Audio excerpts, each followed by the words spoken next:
সুপ্রাচীন কাল থেকেই মক্কা বাণিজ্য নগরী হিসেবে পরিচিত ছিল। আরব উপদ্বীপের অনেক অঞ্চলের মানুষের প্রধান জীবিকা লুণ্ঠন হলেও মক্কার অধিবাসীদের জীবিকার প্রধান উৎস ছিল ব্যবসা বাণিজ্য।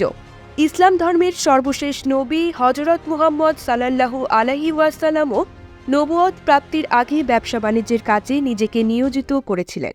কম্প্যাক্ট ভ্যাট সিস্টেম ডেভেলপমেন্ট, দ্রব্যমূল্য হ্রাস ও ভবিষ্যৎ ভ্যাট দায়মুক্ত থাকার মূলমন্ত্র।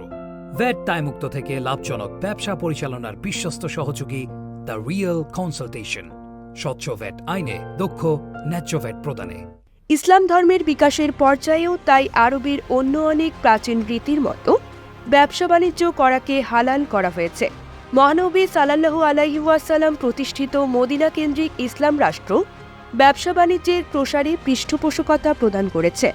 খোলাফায়ে রাশিদিনের ৪ খলিফা হযরত আবু বকর সিদ্দিক রাদিয়াল্লাহু আনহু ৬৩২ থেকে ৬৩৪ খ্রিস্টাব্দ, হযরত ওমর ফারুক রাদিয়াল্লাহু আনহু ৬৩৪ থেকে ৬৪৪ খ্রিস্টাব্দ, হযরত উসমান গনি জুন্নুরাইন রাদিয়াল্লাহু আনহু ৬৪৪ থেকে ৬৫৬ খ্রিস্টাব্দ এবং সর্বশেষ খলিফা জ্ঞানীর দরজাখ্যাত হযরত আলী বিন আবু তালিব রাদিয়াল্লাহু আনহু ৬৫৬ থেকে ৬৬১ খ্রিস্টাব্দ এর সময়ে বণিক সম্প্রদায় নিরাপদে ও স্বাধীনভাবে খেলাফতের বিভিন্ন অঞ্চলে ব্যবসা বাণিজ্য করতে পারত।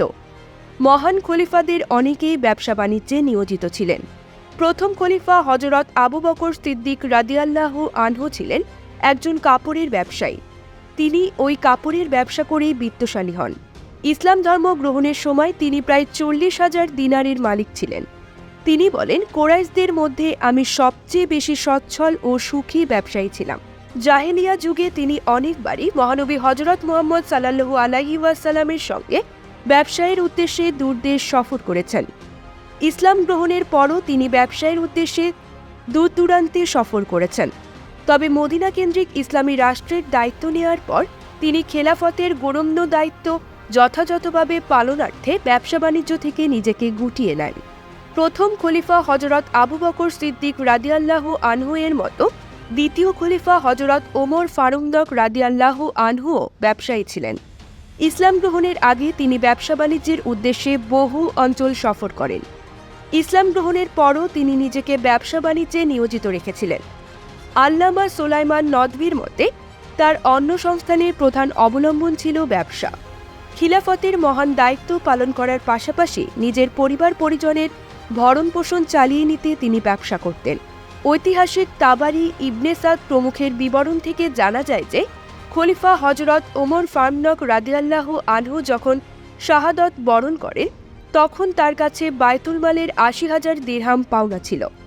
তিনি ওই অর্থ নিজের ব্যবসায় বিনিয়োগ করার জন্য বায়তুল মাল থেকে ধার হিসেবে নিয়েছিলেন। খলিফা হযরত ওমর ফারুক রাদিয়াল্লাহু আনহু এর পুত্র আবদুল্লাহ বিন ওমর ও ওবায়দুল্লাহ বিন ওমরও ব্যবসা বাণিজ্যে নিযুক্ত ছিলেন। ঐতিহাসিক বিবরণী থেকে জানা যায় যে তারা ইরাক থেকে পণ্যদ্রব্য কিনে মদিনায় বিক্রি করতেন। ওই সময়ে শুধু খলিফা বা রাষ্ট্রের উচ্চ পর্যায়ের কর্তা ব্যক্তিরাই নন, সাধারণ মানুষও এমনকি নারীরাও ব্যবসা বাণিজ্যে নিজেদের নিয়োজিত করেছিলেন। ঐতিহাসিক তাবারির বর্ণনা অনুযায়ী হিন্দা বিনতে উতবা ছিলেন ওই সব ব্যবসায়িক নারীদের মধ্যে অন্যতম। হিন্দা বিনতে উতবা বনু কেলাবের শহরগুলোতে গমন করে পণ্যদ্রব্য বেচাকেনা করতেন। খলিফা হযরত ওমর রাদিয়াল্লাহু আনহু ছাড়াও তার প্রাদেশিক শাসনকর্তারাও ব্যবসা বাণিজ্যের অন্যতম পৃষ্ঠপোষক ছিলেন। ওই সব প্রাদেশিক শাসনকর্তার মধ্যে বসরার গভর্নর হযরত আবু মুসা আশআরি ছিলেন অন্যতম। ইসলামের ইতিহাসের তৃতীয় খলিফা হযরত উসমান গনি রাদিয়াল্লাহু আনহুও ছিলেন একজন সফল ব্যবসায়ী। তিনি যৌবনের শুরুতেই নিজেকে ব্যবসা বাণিজ্যে নিয়োজিত করেন।